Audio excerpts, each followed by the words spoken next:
नमस्कार, मैं कमलेश कुमार राय। रूस और यूक्रेन के बीच पिछले एक हफ्ते से चल रहे युद्ध के बीच उत्तर प्रदेश में चुनाव से संबंधित समाचार लगभग लुप्त से हो गए हैं। यह कोई सामान्य घटना है ऐसा जानकार मानने को तैयार नहीं है। कुछ लोगों का तो यहां तक कहना है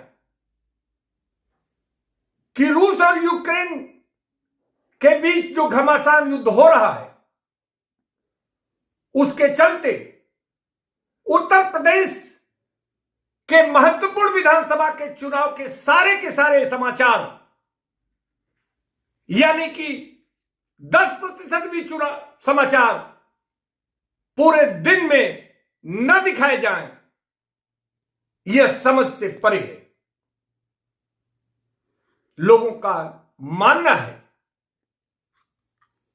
कि ऐसी खास घटना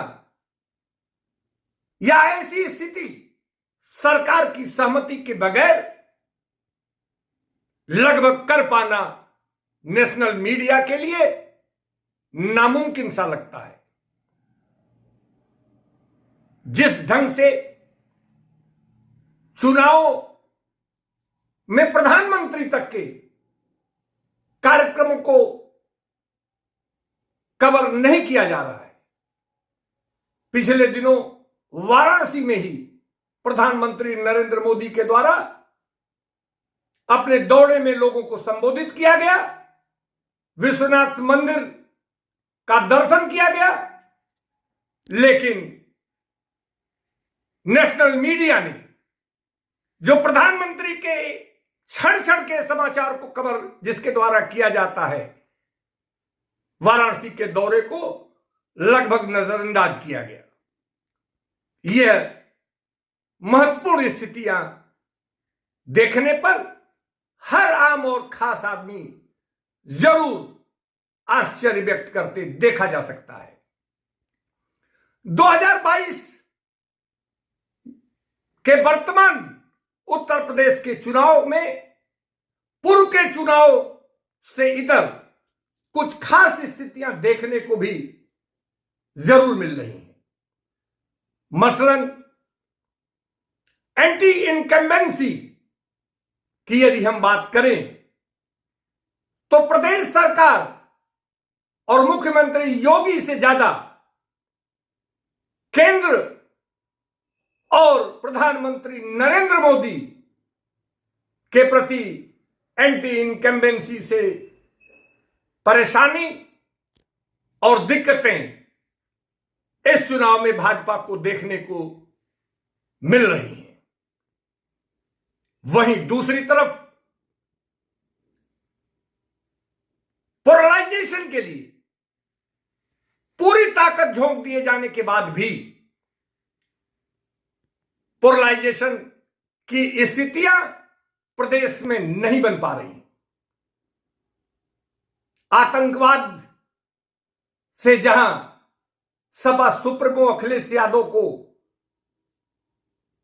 जोड़ने का प्रयास किया गया, आतंकवादियों को संरक्षित करने और न्यायालय से अपने सरकार के दौरान उनका नाम वापस लेने की बात सत्ता पक्ष द्वारा बार बार दोहराई गई। वहीं मुख्तार अंसारी, अतीक अंसारी से लेकर महाराष्ट्र में नवाब मलिक तक की गिरफ्तारी को लेकर इस तरीके का माहौल बनाने का प्रयास किया गया कि मानो यह सब कुछ सपा की करामात हो और सपा के लोग इससे जुड़े हों। साइकिल और आतंकवादी घटनाओं को भी एक साथ जोड़ने का प्रयास किया गया।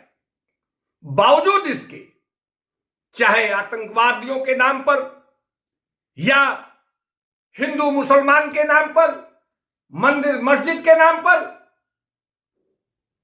चुनाव को पोलराइज करने का सारी हिकमतें लगाया गया।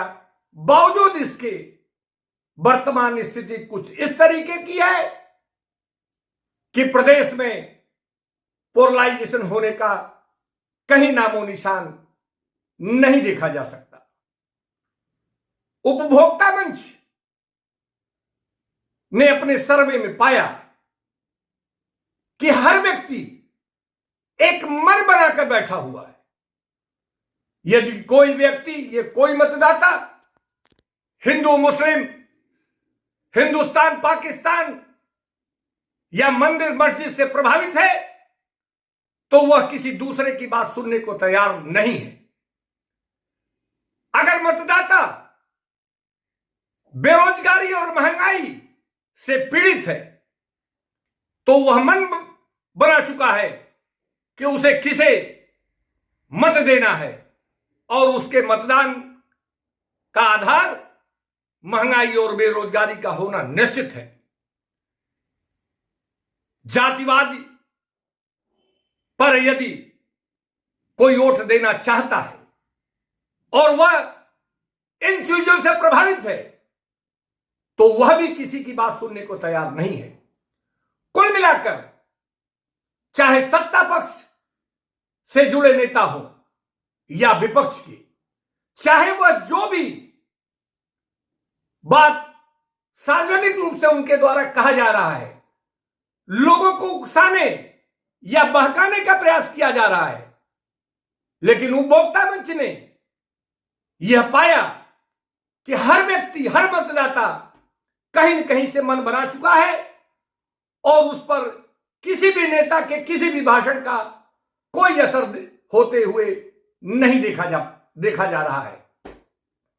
हां, यह भी सच है कि प्रदेश सरकार यानी योगी सरकार के लॉ एंड ऑर्डर के सवाल पर उनके प्रति जरूर रुझान अपेक्षाकृत ज्यादा देखी जा रही है।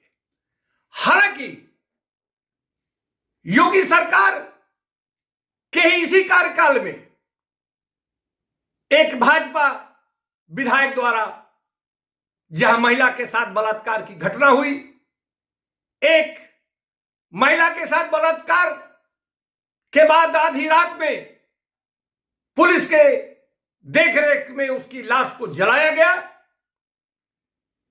केंद्रीय गृह राज्य मंत्री के लड़के के द्वारा किसानों को गाड़ियों से रौंद कर मार डालने की घटना हुई। एक व्यवसायी को पैसों के लिए पुलिस के द्वारा पीट पीट कर मार डाला गया।